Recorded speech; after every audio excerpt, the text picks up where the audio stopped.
Judith Barsi wasn't just another child actor trying to make it in Hollywood. She was the real deal.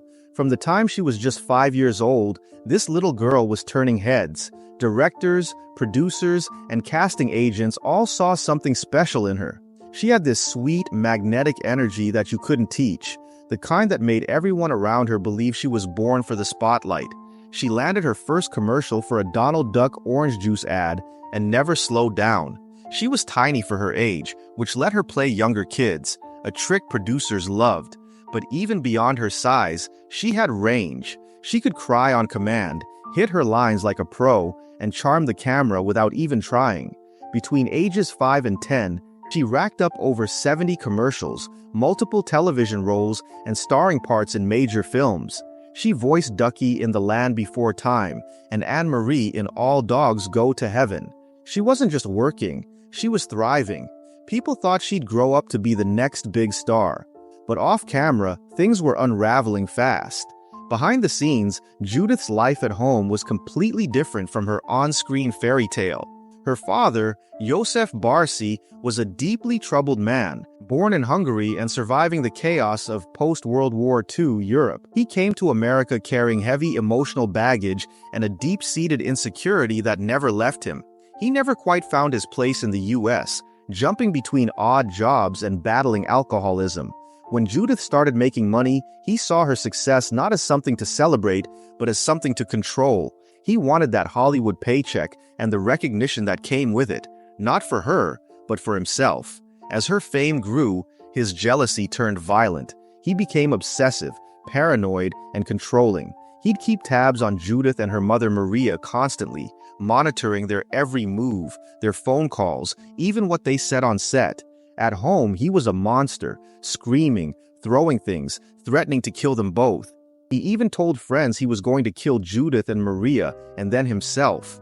And terrifyingly, no one took him seriously.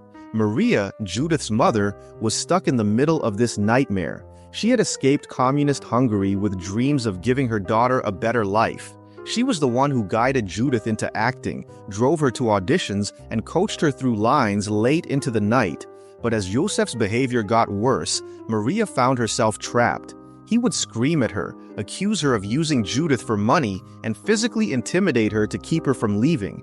Still, she tried to maintain some kind of normalcy. She kept Judith's career afloat, tried to smile through the chaos, and told friends everything was fine. But it wasn't. Judith's behavior started changing. She began pulling out her eyelashes and eyebrows. She'd hurt her pets. On set, people noticed she was scared, on edge, and increasingly withdrawn. Eventually, a psychologist diagnosed her with severe emotional distress, something no child should ever go through. Judith confided in the therapist that her father had thrown pots and pans at her, that he hit her, and that he threatened to kill her and her mother. But the system failed her. Child Protective Services got involved, but they only saw part of the picture. Maria downplayed the abuse during interviews, likely terrified of the consequences. Joseph was manipulative and knew how to present himself well enough to avoid deeper investigation. He wasn't just violent, he was strategic. And the result? Authorities closed the case after just one visit. Maria was terrified of what would happen if she tried to leave, but she did try to plan an escape. She secretly rented an apartment in Panorama City and began preparing to move out with Judith. She told friends that once Judith finished filming her latest role, they would vanish from the valley, start over somewhere new. But she was scared. Every time she tried to take action, Joseph would sense it. He would tighten his grip, remind her he had guns, tell her if she tried anything, he'd make sure no one left alive. Maria was stuck in a deadly cycle, hoping to survive just a little longer, until the next audition, the next check, the next break. But that break never came.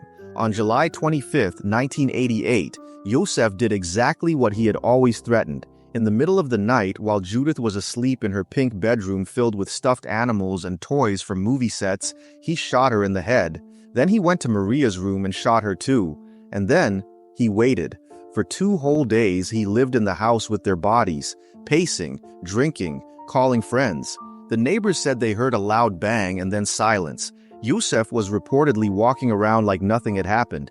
Then, on the 3rd day, he poured gasoline on the bodies of his wife and daughter. set the house on fire, and walked into the garage. There, he shot himself and ended it all. When the fire department arrived, the entire house was in flames. They found the charred remains of Judith and Maria, side by side. She was only 10 years old. The city was in shock. Judith had been seen on TV screens across the country. People recognized her instantly. That voice, that smile. To know that this little girl had been murdered by her own father and that it could have been prevented made the tragedy even worse. The details that came out after the murder were horrifying. Neighbors, friends, and crew members had all seen warning signs. Teachers had reported odd behavior. Industry insiders had flagged emotional changes. Everyone had been just close enough to see something was off, but not close enough to stop it. The murder raised major questions about how Child Protective Services and law enforcement respond to domestic abuse cases, especially when fame and money are involved. Judith wasn't just another case. She was a flashing red alarm that no one listened to. Her death had one unexpected legacy. After Judith's murder, director Don Bluth, who had worked with her on The Land Before Time and All Dogs Go to Heaven, was devastated. He dedicated the latter film to her memory. Judith's voice as Anne-Marie in that movie was full of hope and innocence, which made it all the more painful knowing what she was enduring behind the scenes. That voice, that performance, became her final goodbye to the world. Fans to this day still write letters, leave flowers, and send drawings to her grave. She has become a tragic symbol of innocence destroyed by violence, and a reminder that the signs of abuse can't be ignored, no matter who the person is, how famous they are, or how perfect their life looks on the outside. Today, Judith and Maria are buried together at Forest Lawn Memorial Park in Los Angeles, a place filled with stars, legends, and icons. But Judith's story isn't about fame, it's about failure. The failure of systems meant to protect children, the failure of adults to speak up, and the failure of a society that often values image over truth. Judith should have been able to grow up. She should have had the chance to become a teenager, to decide if she wanted to keep acting or not, to fall in love, to find herself, to laugh, to live. Instead, she was silenced by the very person who was supposed to keep her safe. Her story hurts because it's real, and it keeps hurting because there are still kids like Judith today, scared, alone, and waiting for someone to take their fear seriously.